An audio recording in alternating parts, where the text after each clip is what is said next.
told that these are affidavits in favor of Detective Gruss and the consequences associated with the penalty that's about to be imposed. And there are also performance evaluations and letters of commendation over the course of her tenure. So the hearing officer actually wanted to continue on with the hearing, and he knew this was going to be a complete waste of time if he took a recess for prosecution to review this, because it's at least 1,000 or 2,000 pages that need to be reviewed. So he said, let me take a break for an hour. Let me very quickly skim through this, and maybe we'll just be able to introduce this and move forward. Otherwise, the prosecution will need to consult with her client. Her client is the chief of Ottawa Police. So we took an hour break, and when the hearing officer came back, he was quite distraught. He was upset, and he had mentioned that there is medical information contained in these affidavits, and I'm not sure I'm going to allow this information to be introduced. He also mentioned the name Natasha Gonick and her affidavit. And I'm just repeating what took place in the courtroom. Nonetheless, he said, we are going to have to recess and come back at an agreeable date, which right now we believe is not going to happen until January or February. That's how long this is going to be adjourned. And it became very clear that there was evidence submitted in the package within the contents of one or more affidavits that was extremely damning and damaging evidence submitted with medical information. So those are the specific details. The interesting part of this is if you start to use your imagination on what Natasha Gonick knows, if you understand what she knows, there's a high likelihood that what she knows and what she has revealed is sitting on the chief of Ottawa's desk right now, and he's forced to look at it. And his counsel made it clear that their client needs to review this. So either he's going to ignore it and become complicit in the crimes, or he's going to have to address it one way or another. This is a checkmate, is what it is. So that's what took place that day. Bathsheba Vandenberg tried to get Detective Gruss up on the stand to allow her to proceed with her testimony in the hearing, but the hearing officer at that point was so upset and so flustered by what had just happened, he immediately shut down the sentencing hearing and put it off to a later date. This is actually very good news.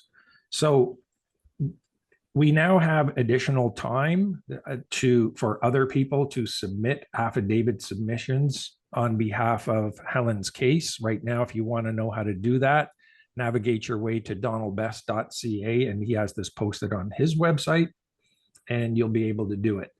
We're hoping people can reach out to somebody, ideally, who would be a former judge or a person of higher position within a police service or a politician of sorts that could perhaps submit an affidavit as well, including doctors that might have additional medical information. Just if you follow the affidavit process, this has nothing to do with her being found guilty or not guilty. We're already at the guilty phase. This is a submission to indicate why a harsh penalty against this officer would not be correct based on this information. And this information indicates that all of her concerns were actually accurate and she was actually doing the right thing. You know, this is the gist of the affidavit and how it needs to be submitted. So on our Deprived Justice podcast this last Wednesday, anybody who was following that podcast is aware of the announcement that we've made. So a number of us have been working diligently on a project that we just launched on Wednesday, and that is the Gruss Justice Project. It's available at grussjusticeproject.org, O-R-G. The purpose of the Gruss Justice Project is really twofold. First, to establish the rule of law, reestablish the rule of law, and then to return the autonomy and the independence of police officers so that they can conduct investigations free from this political interference that we've been seeing. All details to the project are there on the website if you care to navigate there to see. It's very well laid out. We have just given birth to this project. Thanks very much for Ryan Penn helping us put this all together, but it took 3 to 4 months to actually get this all up and running. The directors right now are Giselle, Ted, myself, and Donald Best, and we will be expanding this project. We have a lot of enthusiasm and hope for this project because this will be the first of its kind in Canada. If you know what Vaccine Choice Canada does relative to health and vaccines, it appears that the Grusch Justice Project is going to be similar in the justice system for law enforcement and how they operate. This is a law enforcement friendly website. We are proceeding with the carrot, not the stick, and we look to interface very closely with the Canadian Chiefs Police Association, the Ontario Chiefs Police Association, the Ontario Association of Police Officers. There are 170 police associations across Canada, and there are about 170 different police services across Canada. And we intend to touch base with all of them on some of the initiatives that we're working on. One of the first initiatives that we're launching is called Post the Oath. Post the Oath will be packaging up an initiative to remind these police services that it has come to my attention and the attention of others that I can honestly say, based on my interview of hundreds of police officers that I've spoken to over the last few years, not one of them can recite the oath. And so we're going to make it an issue that the oath be printed and posted at various locations like lunchrooms, locker rooms, and in the main office. So officers are constantly reminded with what their oath is. Then we transition to things like the Canadian Constitution supremacy clause that, of course, laws that are created that are in conflict with the Constitution should be null and void, and make the officers aware of that as well. So there are a number of projects, and the projects are going to start off very innocuous, where nobody could say no to the great ideas that are being proposed to forward a very positive approach in policing and community-based policing and community interactive processes. But then the noose will tighten to starting to ask some more serious questions. And then eventually we'll have enough data to put together to start submitting things that are going to make people feel very uncomfortable, but very necessary to put things in the lap of police chiefs. Now, that being said, we had a conversation just recently on one method that all police officers are aware of across Canada in gaining information. There's only one magazine, one publication in all of Canada that the border guards, Canada Customs, all police services, all enforcement agencies look at. And the publication is called Blue Line Magazine. And I'm familiar with Blue Line Magazine in the course of my entire career. I really enjoyed reading it.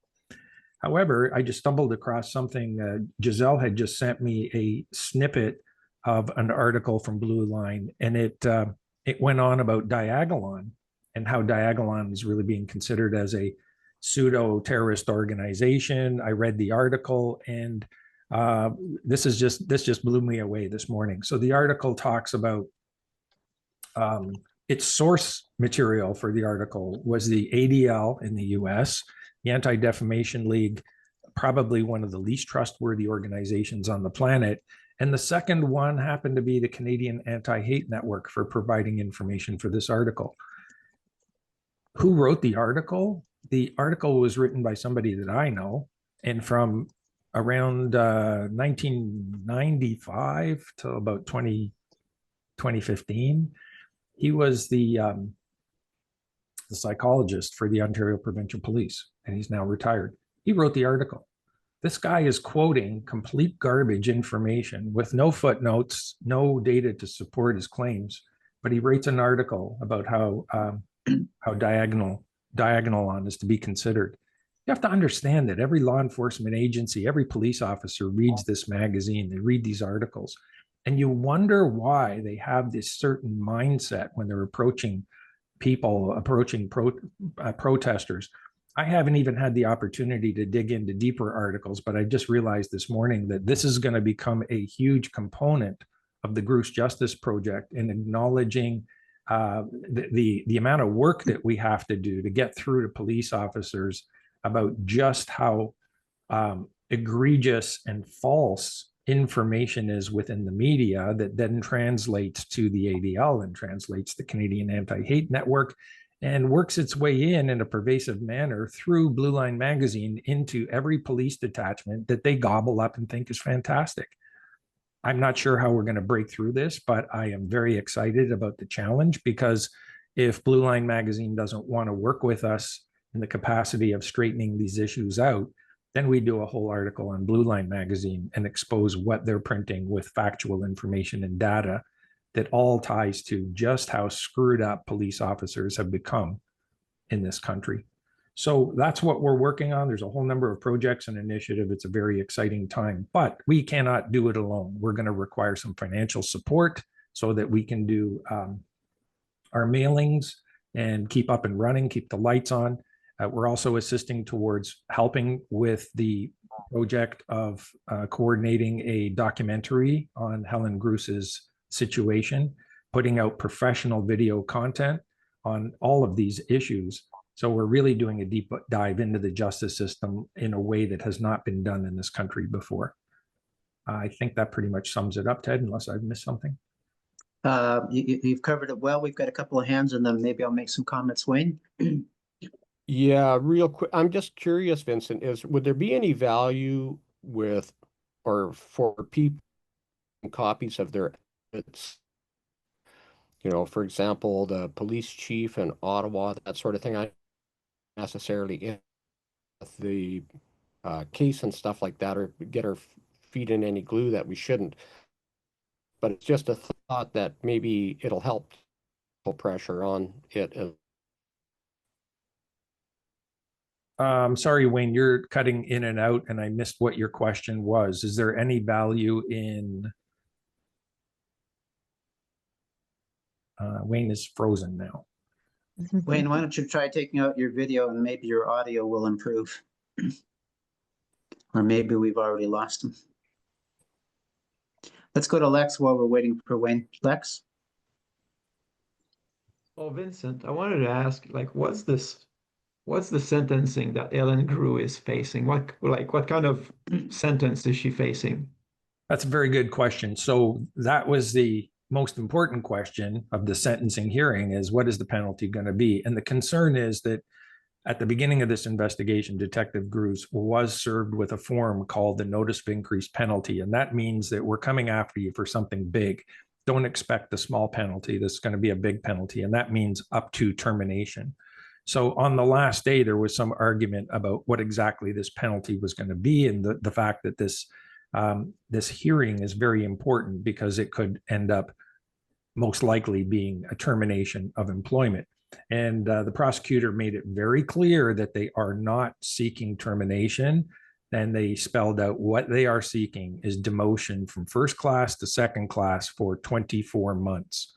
That's a $25,000 loss of money.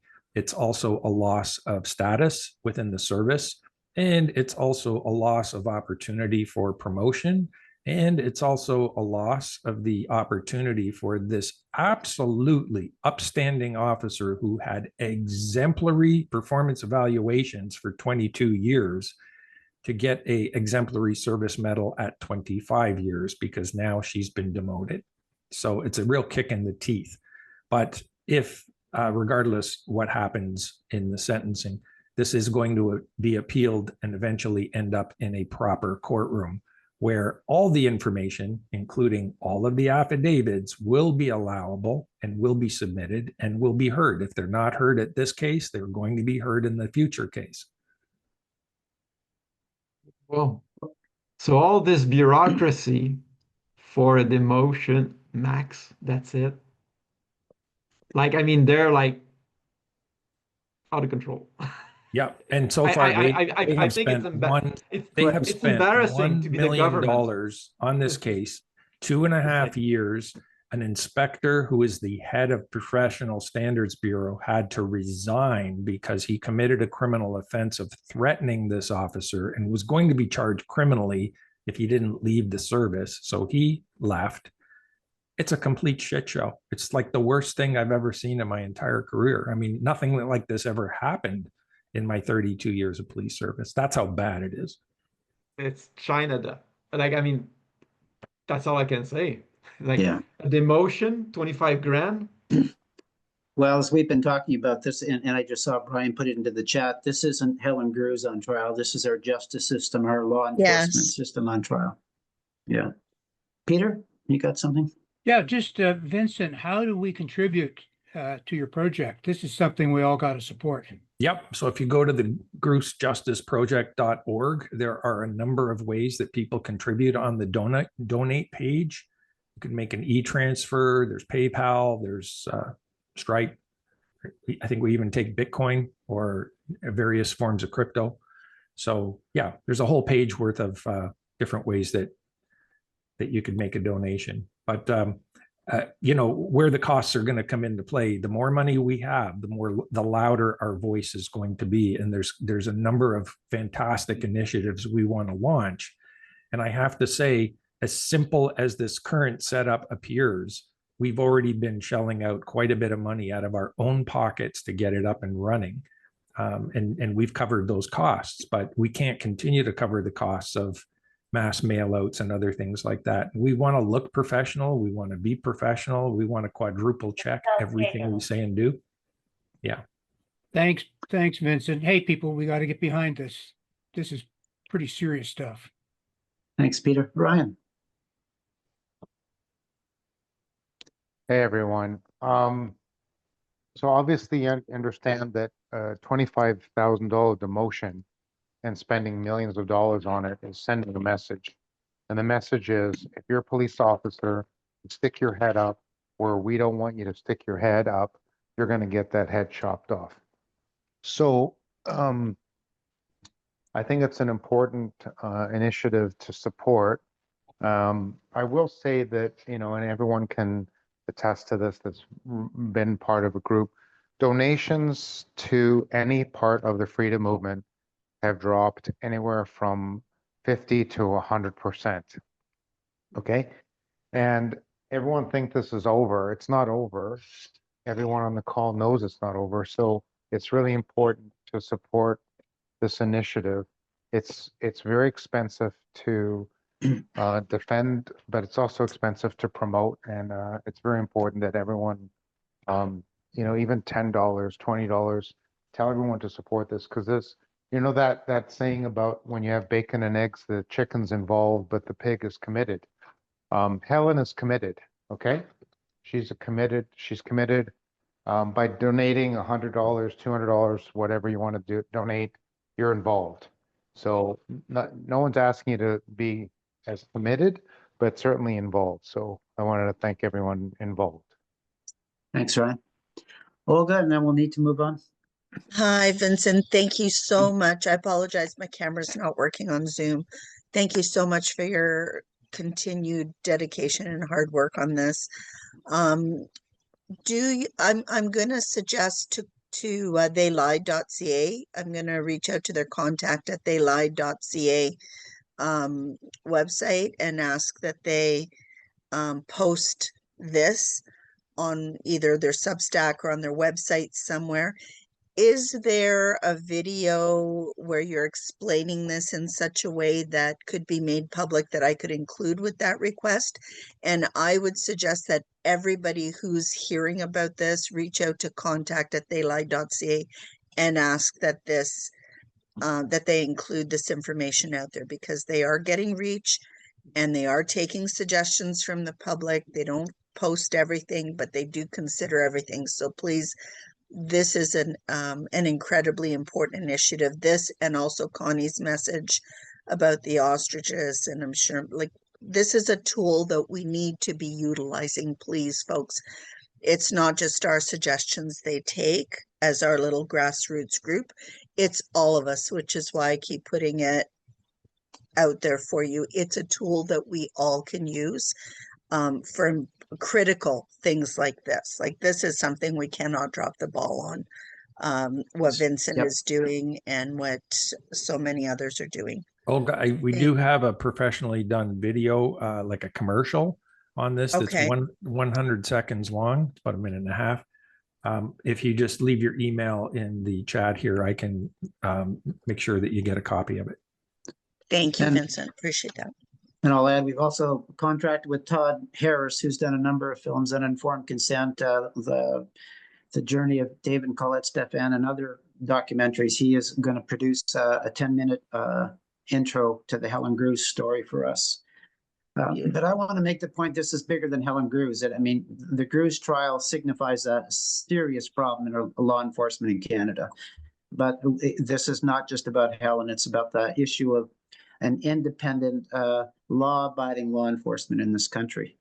Well, this is exactly why I put all my weight behind theylie.ca, because when we're out there trying to talk to people in the public, you know, we all know that we're not going to convince anybody in one conversation, and we don't have to anymore. We just need to point, go there and look. There's credible information Yeah. there. Go look.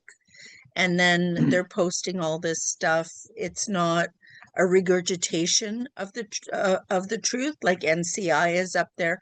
It points directly to NCI's website. It's been the easy at Yeah. that and Druthers to the two most usable, easy tools for me to point people in the right direction. I'm really grateful for them. And maybe I'll just talk about another project that we're working on is with Druthers. We're in conversation with Druthers to produce a special edition of Druthers that will be on the matter of law enforcement in Canada. And we're the call to action as part of that initiative, if it goes forward, is to ask people to hand a copy of that special edition of Druthers to every police officer they see in the country. And I think that that could be a pretty impactful call to action when we pull that together. So, Stephen, and then we need to move on. Thanks. I just wanted to bring up the point that there's another angle to this, which is the sudden infant death syndrome that we're seeing in children, and it has been related for some time to childhood vaccinations, but not to vaccination of mothers during pregnancy. So I think that this is another important issue which also needs to be emphasized, along with the problem with the policing in the judiciary. Thanks. Well, and that's what happened with the Grews situation. They shut down an investigation that was absolutely critical to the health of our infants. And to me, that's part of the criminal behavior that Bathsheba was speaking to. Vincent, anything else before we move on? No, I think that pretty much covers it. I can only just say that the success of this program, and it has tremendous potential, is going to rely on the citizens of this country, including yourselves. If we get the support to make this work, if the momentum takes off and we have support, it will really flourish and do well. If not, it is going to crash. So, you know, it's a baby and it's taking its infant steps right at this point. Let's wait and see what happens. But quite frankly, the same four people or small group of people, I should say, that continue to put these initiatives and these packages and programs together, we are sort of at the end of our rope in terms of just how much we can do. We can only go so far. So it's going to take a lot of horsepower to get this going. Vincent, we got a lot more we can give. I know we can.